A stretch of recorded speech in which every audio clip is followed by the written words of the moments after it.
여러분, 식당업에 종사하는 사람들, 모텔업에 종사하는 사람들 모두 자영업자죠. 그런데 이 자영업자들 말입니다. 식당에 종사하는 사람도 마찬가지, 모텔업에 종사, 숙박업이죠. 숙박업에 종사하는 사람도 마찬가지 대출이 어마어마하게 늘었습니다. 여러분 이거 한번 보세요.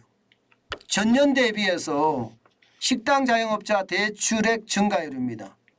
26.3%예요. 숙박업 자영업자 대출액 증가율도 26.3%입니다. 난리도 아니죠. 그러면 전년 대비해서 빚이 26.3%가 늘어났다는 것은 결국 말입니다. 빚내서 밥장사했다는 이야기고, 그죠? 빚내서 숙박업을 했다는 이야기가 되는 거예요. 야, 진짜 심각합니다. 진짜 심각해요. 이 정도까지 떨어지리라고 상상도 못했지만 이렇게까지 떨어지네요. 그런데 그래도 이게 올 1분기보다는 작다고 합니다. 올해 1분기면 1월, 2월, 3월입니다. 1월, 2월, 3월에는 26.7%였습니다. 26.7%에서 26.3%로 줄었으니까 떨어진 거는 사실이나 뭐 떨어져 봤자죠. 그만큼 말입니다. 지금 상황이 점점 더 나빠진다는 이야기입니다. 여러분, 지금 자영업자들은요, 그 어느 때보다 심각합니다. 어느 정도인가 하면요, 숙박업이나 음식업에서는요, 사업체당 연간 매출액입니다. 사업체당 1억 7천만 원 수준이에요. 다른 서비스업은 6억 7천만 원 수준입니다.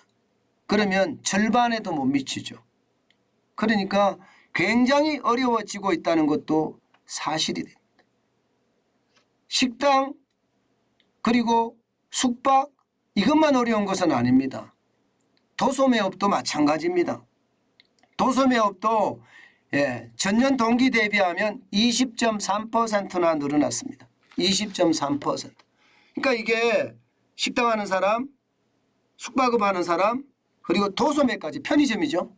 뭐 간단하게 이야기하면 편의점까지 하면 굉장히 아프다는 거예요. 그러니 여러분 지금 부채가 늘어나도 엄청나게 늘어나잖아요. 1분기까지 960조 7천억 원이었던 자영업자 부채가 2분기에는요 994조 2천억까지 늘었잖아요. 그래서 지금 실물 경제가 제가 무너진다고 이야기하는 겁니다. 여러분 아무리 경기가 좋다 해도요, 중요한 것은 실물 경제에 종사하는 사람들의 상황이 좋아져야 돼요. 그래야지만이 여러분 이게 경제가 선순환으로 돌아갑니다. 여러분도 한번 생각을 해보세요. 소비가 늘어나야지 경제가 좋아진다 이 말을 할 수 있거든요. 쉽게 말하면 여러분들이 주머니에 있는 돈을 쓸 때 이거 써도 괜찮아, 부담감이 없다면 이게 경기가 좋아진다는 신호거든요. 그런데 지갑에 있는 돈을 꺼내려고 쓰려고 하는데 아이고 주춤주춤해. 그러면 소비가 안 된다는 거예요.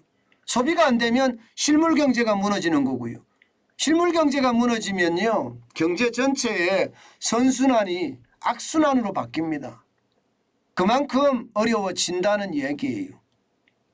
게다가 자영업자는요 전체 종사자 수만 550만 명에서 600만 명 가량 되거든요. 거의 550만 명, 옛날엔 600만 명인데 좀 줄어들어서 550만 명인데요. 여기에서 고용하는 사람도 굉장히 많습니다. 그런데 여기가 무너지면 실물이 무너지고 일자리가 무너지고 경제 전체가 더 악화된다는 이야기입니다. 문제는 앞으로 좋아질 거냐예요. 앞으로 좋아질 거냐. 쉽지 않습니다. 식당 하는 사람 한결같이 이야기하는 게요, 매출을 늘었다 이거예요. 매출액. 당장 말입니다. 고성목 사장님의 가락곰탕만 하더라도 매출액이 3,700까지 늘었어요. 그런데 3,700까지 늘었는데 이게 벌이는 진짜 나쁘거든요. 예, 직원들 월급의 반도 못 봅니다. 그렇다면 인건비가 그만큼 올라서 힘들고 식재료비가 그만큼 올라서 힘들고 예, 보험이 그만큼 올라서 힘들고 결국 말입니다. 앞으로도 식당 하는 사람들은 빚내서 장사할 수밖에 없는 그런 구조라는 뜻이죠. 그렇게 되면 예, 이게 실물 경제 자체가 당분간 크게 회복하기는 굉장히 어렵다. 저는 그렇게 봅니다. 그만큼 상황이 예, 점점 나빠진다예요. 좋아졌으면 좋겠는데 좋아지는 지표보다는 아직까지는 나빠지는 지표가 훨씬 많아지고 있습니다. 뭐 그렇다고 하더라도 대한민국의 이 자영을 하는 업자, 자영업자죠. 예, 자영업자분들 절대 저는 포기 안 할 거라고 생각합니다. 버티면 예, 힘들지만 그래도 버텨야지 어떡하겠어요. 예, 그러면 길이 보입니다. 저는 늘 그렇게 생각합니다. 포기를 해버리면 예, 그것으로 끝이지만 내가 어떻게든 움켜잡고 있어요.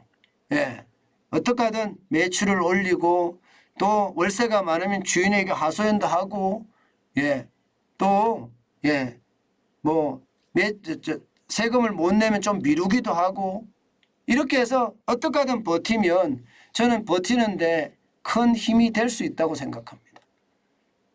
그러려고 하면 비용을 최대한 줄여야 되겠죠. 비용을. 나가는 비용 다 줄여야 됩니다. 그렇지 않고서는요 굉장히 힘들어질 거라 저는 그렇게 생각하거든요. 여러분 어려움은요 예, 희망의 어떤 가장 바닥이라고 저는 생각해요. 그 어려움이 바닥이라면 언젠가는 이게 올라올 겁니다. 그러면 희망이 보인다. 저는 그렇게 생각합니다. 어렵지만 화이팅 하면서 버텨내는 거 지금 그 어느 때보다 중요한 대목이 아닌가 저는 다시 한번 생각해 봅니다.